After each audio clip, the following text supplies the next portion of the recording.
Hello everyone, welcome back to smart learners. और आज हम डिस्कस करने वाले हैं क्लास 10th के चैप्टर पेट्रियोटिज्म के मोस्ट इंपॉर्टेंट क्वेश्चंस। ये क्वेश्चंस बोर्ड एग्जाम के लिए बहुत ही इंपॉर्टेंट हैं, क्योंकि ये क्वेश्चंस पिछले सालों में बार बार रिपीट हुए हैं। तो वीडियो को एंड तक जरूर देखना ताकि कोई भी इंपॉर्टेंट क्वेश्चन मिस ना हो। और हाँ बच्चों, लाइक करना मत भूलना, शेयर करो अपने दोस्तों के साथ और चैनल स्मार्ट लर्नर्स को सब्सक्राइब कर लो, क्योंकि आगे और भी चैप्टर्स के इंपॉर्टेंट क्वेश्चंस आने वाले हैं जो तुम्हारे एग्जाम में डेफिनेटली हेल्प करेंगे। तो चलिए शुरू करते हैं क्वेश्चन नंबर 1 से। Question number 1, what is patriotism? देशभक्ति से आप क्या समझते हैं? ये देखो बच्चों, ये क्वेश्चन बहुत बार एग्जाम्स में आया था, तो बहुत इंपॉर्टेंट है। आंसर इसका ये है कि patriotism means not only to sacrifice but also to show the love for the country in small ways. अब चलिए इसे थोड़ा समझते हैं। देखो, देशभक्ति का मतलब सिर्फ देश के लिए बलिदान देना ही नहीं होता, बल्कि अपने देश से प्यार को छोटे छोटे कामों से दिखाना भी देशभक्ति है। जैसे देश को साफ रखना, पढ़ाई में अच्छा करना ताकि देश का नाम रोशन हो, देश के नियमों का पालन करना, ये सब भी देशभक्ति के रूप है। चलो आगे बढ़ते हैं अगले क्वेश्चन की तरफ। Question number 2, why is the national anthem not played in the cinema halls these days? ये क्वेश्चन भी कई सालों में बार बार पूछा गया है, तो बहुत इंपॉर्टेंट है।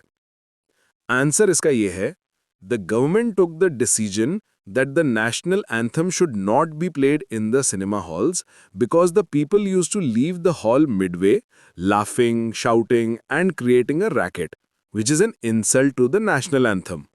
मतलब सरकार ने ये निर्णय लिया कि सिनेमा हॉल में राष्ट्रगान नहीं बजाया जाएगा, क्योंकि लोग अक्सर बीच में ही हॉल से उठकर चले जाते थे, हंसते, चिल्लाते और शोर मचाते थे, जो राष्ट्रगान के प्रति असम्मान है। अब थोड़ा आसान भाषा में समझते हैं। देखिए, गवर्नमेंट मतलब सरकार ने ये फैसला इसलिए लिया क्योंकि कुछ लोग मिडवे मतलब बीच में ही हॉल से निकल जाते थे। कुछ लोग लाफिंग, शाउटिंग और क्रिएटिंग अ रैकेट करते थे। ये सब चीजें इंसल्ट दिखाती हैं हमारे नेशनल एंथम के प्रति।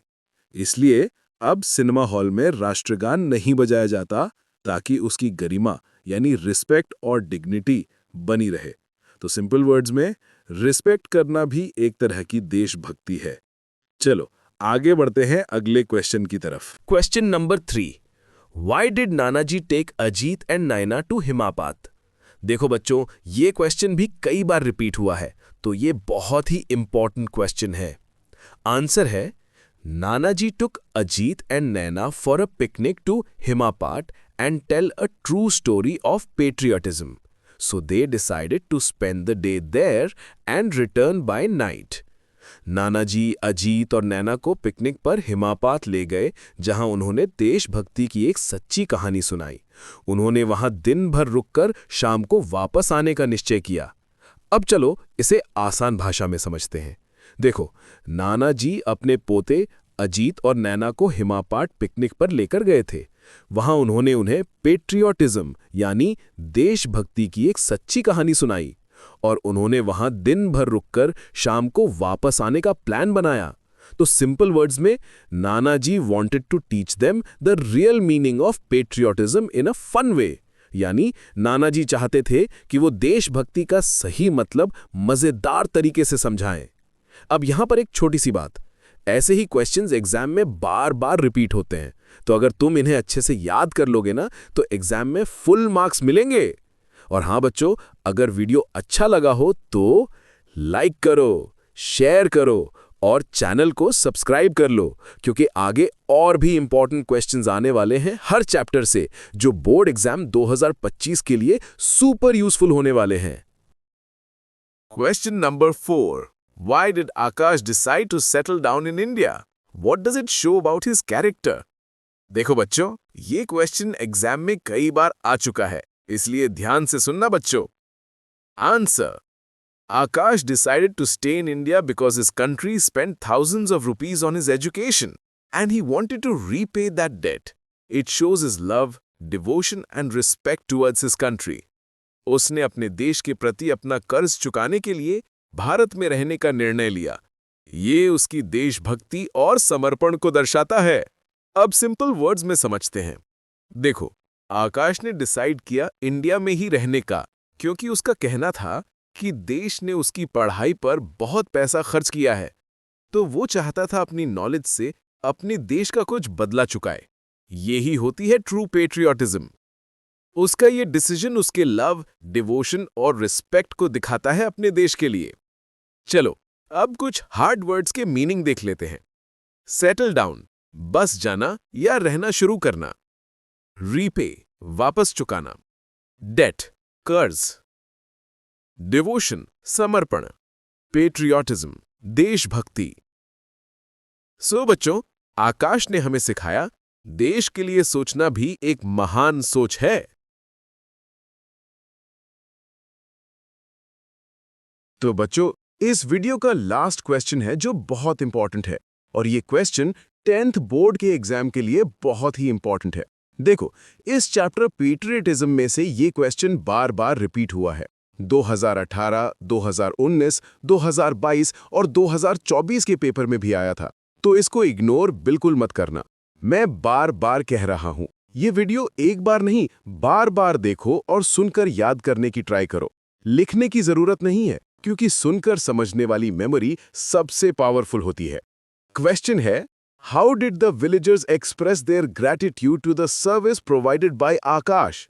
मतलब, गांव वालों ने आकाश द्वारा दी गई सेवा के प्रति अपनी कृतज्ञता कैसे दिखाए? और इसका आंसर है, The villagers expressed their gratitude to the service provided by Akash by constructing a hospital in their village in his memory and naming it as Akash Memorial Hospital in memory of Dr. Akash Rai, who sacrificed his own life to save the people of the village. Hindi में, गांव के लोगों ने आकाश द्वारा दी गई सेवा के प्रति अपनी कृतज्ञता व्यक्त की। उन्होंने अपने गांव में एक अस्पताल बनवाया और उसका नाम रखा आकाश स्मृति अस्पताल, डॉक्टर आकाश राय की याद में, जिन्होंने अपनी जान देकर गांव वालों की जिंदगी बचाई। बच्चों, ये आंसर छोटा है पर एग्जाम में श्योर शॉट आने वाला क्वेश्चन है, तो मैं कहूंगा इसको सिर्फ पढ़ो मत, फील करो। इमेजिन करो एक ऐसा डॉक्टर जो अपनी लाइफ देश और लोगों के लिए दे देता है, और फिर सोचो उसके नाम पर बना वो हॉस्पिटल एक रिस्पेक्ट, एक ग्रैटिट्यूड का सिंबल। अब बात करते हैं 10th बोर्ड के स्टूडेंट्स की। अब एग्जाम का टाइम पास आ गया है और अब तुम्हें रिवीजन मोड में चलना है। रोज सुबह और शाम एक एक चैप्टर के टॉप 5 क्वेश्चन सुन लो।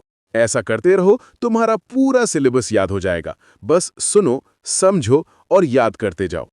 और एक बात याद रखना, जो स्टूडेंट अभी से फोकस करता है वो एग्जाम में कॉन्फिडेंट और टेंशन फ्री रहता है। तो इस वीडियो को बार बार देखो और ट्राई करो अपने दोस्तों को भी ये वीडियो भेजने की, ताकि उन्हें भी हेल्प मिले। अगर वीडियो हेल्पफुल लगा हो तो लाइक करो, शेयर करो अपने दोस्तों के साथ और कमेंट में लिखो तुम्हें वीडियो कैसा लगा और नेक्स्ट वीडियो किस चैप्टर पर चाहिए। और अगर तुम चैनल पर नए हो तो सब्सक्राइब कर लो स्मार्ट लर्नर्स को, क्योंकि यहाँ तुम्हें मिलते हैं शॉर्ट, सिंपल और एग्जाम फोकस्ड वीडियोस जो तुम्हारा सिलेबस इजी बना देते हैं और मार्क्स बढ़ा देते हैं। मैं मिलता हूँ नेक्स्ट वीडियो में एक और इम्पॉर्टेंट और एक्सपेक्टेड क्वेश्चन के साथ। तब तक के लिए stay smart, stay focused and keep learning with smart learners. धन्यवाद।